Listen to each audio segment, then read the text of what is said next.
안녕하세요. 행복한 하루입니다. 화장품 기능과 품질 두 번째 시간입니다. 지난 강의에서는 화장품의 효과를 자외선 차단 위주의 내용으로 설명을 드렸었죠. 이번 강의에서는 판매 가능한 맞춤형 화장품의 구성과 또 내용물 및 원료의 품질 성적서 구비 이 두 가지에 대해서 살펴볼까 합니다. 판매 가능한 맞춤형 화장품의 구성에 대해서 말씀드리려고 하는데요.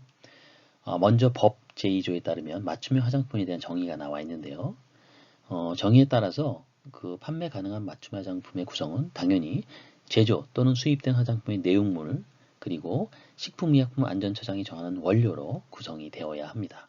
이 두 가지를 혼합 소분한 그런 화장품이겠죠. 그렇다면 제조 또는 수입된 화장품의 내용물이란 무엇을 의미할까요? 고시 우수 화장품 제조 및 품질 관리 기준을 보면 다음과 같은 용어의 정의를 내리고 있습니다. 벌크 제품이란 충전, 1차 포장 이전의 제조 단계까지 끝낸 제품. 원료란 벌크 제품의 제조에 투입하거나 포함되는 물질. 포장재란 화장품의 포장에 사용되는 모든 재료.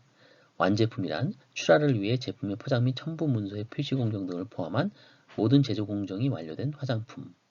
즉 완제품이란 이 포장재에 벌크 제품을 충전, 포장한 그러한 제품을 의미하겠죠.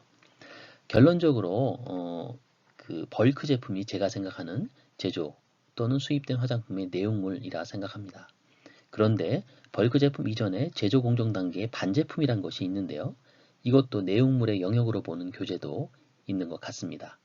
추후 식약처에서 내용물의 명확한 정의를 내려줄 필요가 있어 보이는데요. 일단 저는 벌크 제품으로 한정하도록 하겠습니다. 그리고 식약처장이 정하는 원료란 무엇일까요? 원료란 벌크 제품의 제조에 투입하거나 포함되는 물질이라 앞서 말씀드렸습니다. 화장품 안전 기준 등에 관한 규정에 따르면 맞춤형 화장품에 사용할 수 있는 원료를 다음과 같이 정하고 있는데요. 즉, 다음 각 호의 원료들은 맞춤형 화장품으로 사용할 수 없는 원료가 되겠죠. 디옥산이라든지 포르말데하이드 같이 화장품에 사용할 수 없는 원료, 또 보존제라든지 자외선 차단제와 같이 사용상 제한이 필요한 원료, 그리고 알부틴이나 나야시나마이드, 아데노신과 같이 식약처장이 고시한 기능성 성분들 이런 것들은 맞춤형 화장품에 사용할 수 없는 원료가 되겠습니다. 다만 그 화장품 책임 판매업자가 원료를 맞춤형 화장품 판매업자에게 공급을 하고 그 원료를 포함해서 기능성 화장품에 대한 심사를 받거나 보고서를 제출한 경우에는 맞춤형 화장품에 사용할 수 있는 원료라 정하고 있습니다. 법에서 규정하는 맞춤형 화장품의 정의에 따라 화장품 내용물과 식약처장이 정하는 원료를 가지고 판매 가능한 맞춤형 화장품을 어떻게 구성할 수 있을까요? 저는 2019년 3월 식약처 열린 포럼에서 발표한 내용을 기준으로 네 가지의 판매 형태로 설명하고자 합니다. 그 첫 번째는 현장 혼합형입니다. 가장 일반적인 타입이죠. 지난 몇 년간의 시범 사업으로 현재 시행하고 있을 것인데요. 맞춤형 화장품 판매장에서 전문 상담원, 바로 맞춤형 화장품 조제관리사가 될 수 있겠고요. 또는 별도의 전문 상담 직원이 될 수도 있겠죠. 이 전문 상담원이 고객의 피부 진단기를 통해서 진단을 합니다. 고객의 피부 특성에 맞는 맞춤형 화장품을 혼합 소분하는 것이죠. 예를 들면 고객의 피부 진단 결과 수분이 부족하고 칙칙한 피부 상태를 보인다면은 이 전문 상담원은 이렇게 맞춤형 화장품을 혼합 소분할 것입니다. 미백 기능성 화장품인 에센스의 내용물과 기타 앰플 타입의 수분 강화 내용물 또는 수분 강화 원료를 선택해서 혼합 소분하는 것이죠. 이렇게 고객에게 제안을 하고 개별 맞춤형 화장품으로서 제품을 판매할 수 있을 것입니다. 시험 문제의 출제는 고객의 피부 진단을 한 이후에 피부 특성에 따른 맞춤형 화장품의 혼합 소분을 어떤 형태로 할 것인지를 내는 그런 문제들이 출제될 수가 있을 것입니다. 예를 들어서 수분 부족 또는 주름 개선이 필요하다. 그러면은 어떤 성분들이 주름 개선에 필요한 성분들인지 또 어떤 제품들이 또 수분에 그 영향을 줄 수 있는지 보강을 할 수 있는지 또는 수분 보충해 줄 수 있는 성분들이 무엇인지 그런 성분 특성들을 잘 알아야 하겠죠. 두 번째는 공장 제조 배송용인데요. 고객은 온라인을 통해서 피부 진단 또는 상담을 하고 본인의 피부 진단 결과를 토대로 맞춤형 화장품 판매업자는 공장에서 제조한 맞춤형 화장품을 고객의 집으로 배송하는 것이죠. 피부 재생의 4주기마다 피부 진단을 통한 개인 맞춤형 최적 처방의 새로운 제품을 받을 수도 있겠고요. 또한 인공지능과 연계된 융합형 플랫폼을 만들어서 고객과의 연결을 시도할 수도 있을 것입니다. 세 번째는 DIY 키트형인데요. 고객의 기호와 선택에 따라 제공하는 Do It Yourself 타입이죠. 예를 들면 고객은 미리 준비해 놓은 베이스, 즉 화장품 내용물이죠. 또 액티브 물질을 담은 특정 부스터 카트리지, 예를 들면 내용물이나 어떤 성분들이겠죠. 이러한 것들을 혼합한 그런 세트 형태로 듀얼 용기 타입을 결합해서 이용하는 타입도 될 수 있을 것입니다. 개인이 취향에 따라서 본인의 피부를 진단하고 스스로 선택하는 그런 형태라 할 수 있을 것입니다. 네 번째는 디바이스형입니다. 디바이스에 맞는 카트리지를 구성해서 장착해서 사용하는 형태로 생각할 수 있을 텐데요. 예를 들어서 피부의 상태는 낮과 밤이 다르죠. 그 낮과 밤에 따른 피부 상태에 맞는 그런 화장품, 내용물들을 선택을 합니다. 낮에는 보습, 밤에는 안티에이징, 그리고 그것을 어떤 카트리지 형태로 구성을 해서 낮에는 보습 에센스의 카트리지를 장착하고 밤에는 안티에이징 세럼의 그 카트리지를 장착해서 그 디바이스 형태로 낮과 밤에 서로 다른 제품을 피부 타입별로 사용할 수 있도록 하는 것이죠. 본 장표는 내용물과 원료의 품질 성적서에 대한 내용입니다. 화장품의 품질 관리를 위해서는 신경 써야 할 4가지 포인트가 있는데요.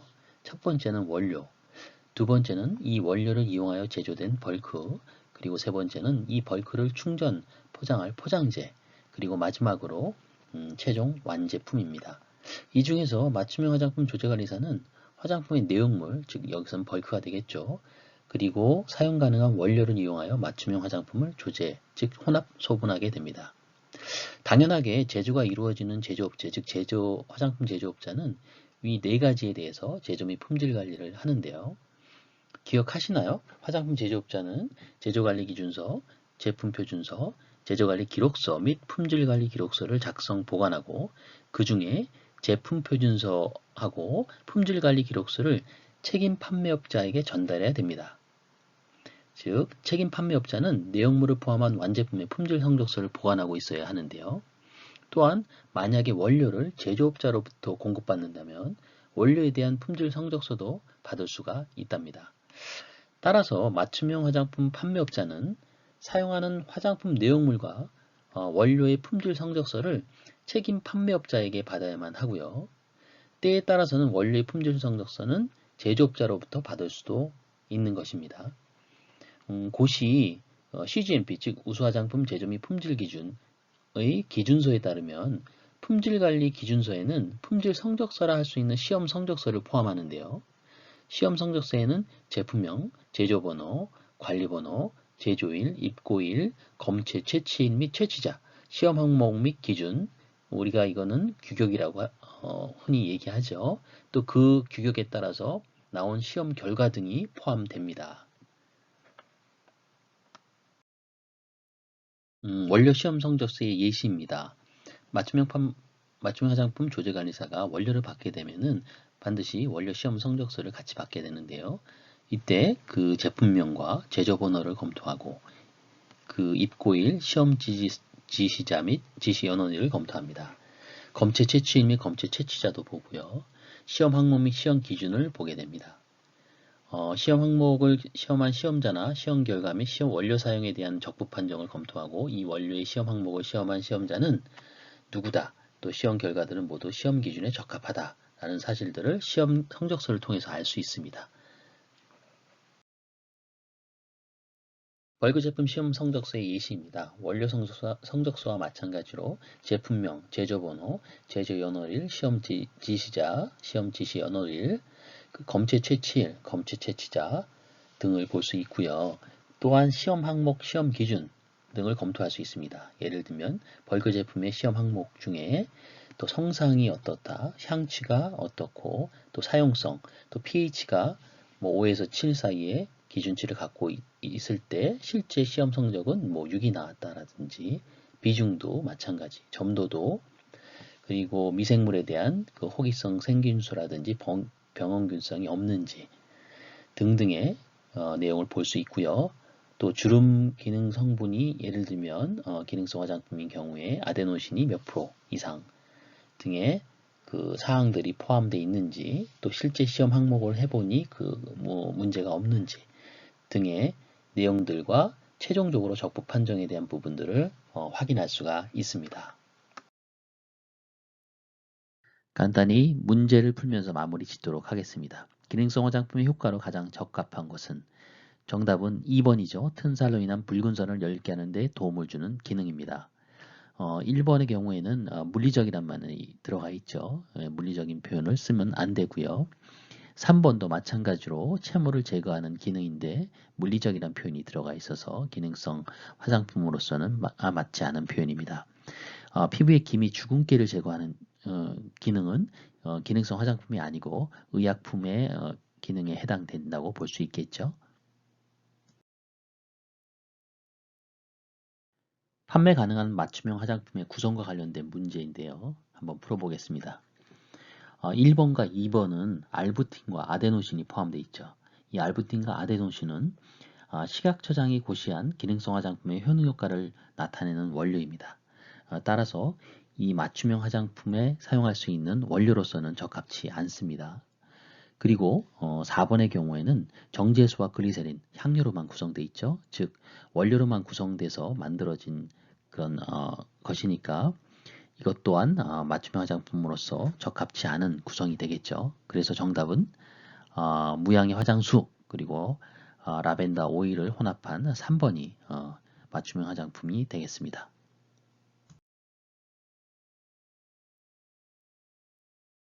화장품의 기능과 품질 이것으로 마무리할까 합니다. 판매 가능한 맞춤형 화장품의 경우에 있어서는 피부 진단에 따라서 어떠한 형태의 성분들 또 제형들 이러한 것들이 맞춤형 화장품을 구성할 수 있는지 그런 예시를 통해서 문제들을 많이 풀어보시는 게 좋을 것 같고요. 또 품질 성적서도 어떤 내용들로 구성이 되는지 그리고 어떻게 작성하는지 그 세부적인 컨텐츠의 내용들을 확인하는 것이 좋을 것 같습니다. 지금까지 행복한 하루였습니다. 감사합니다.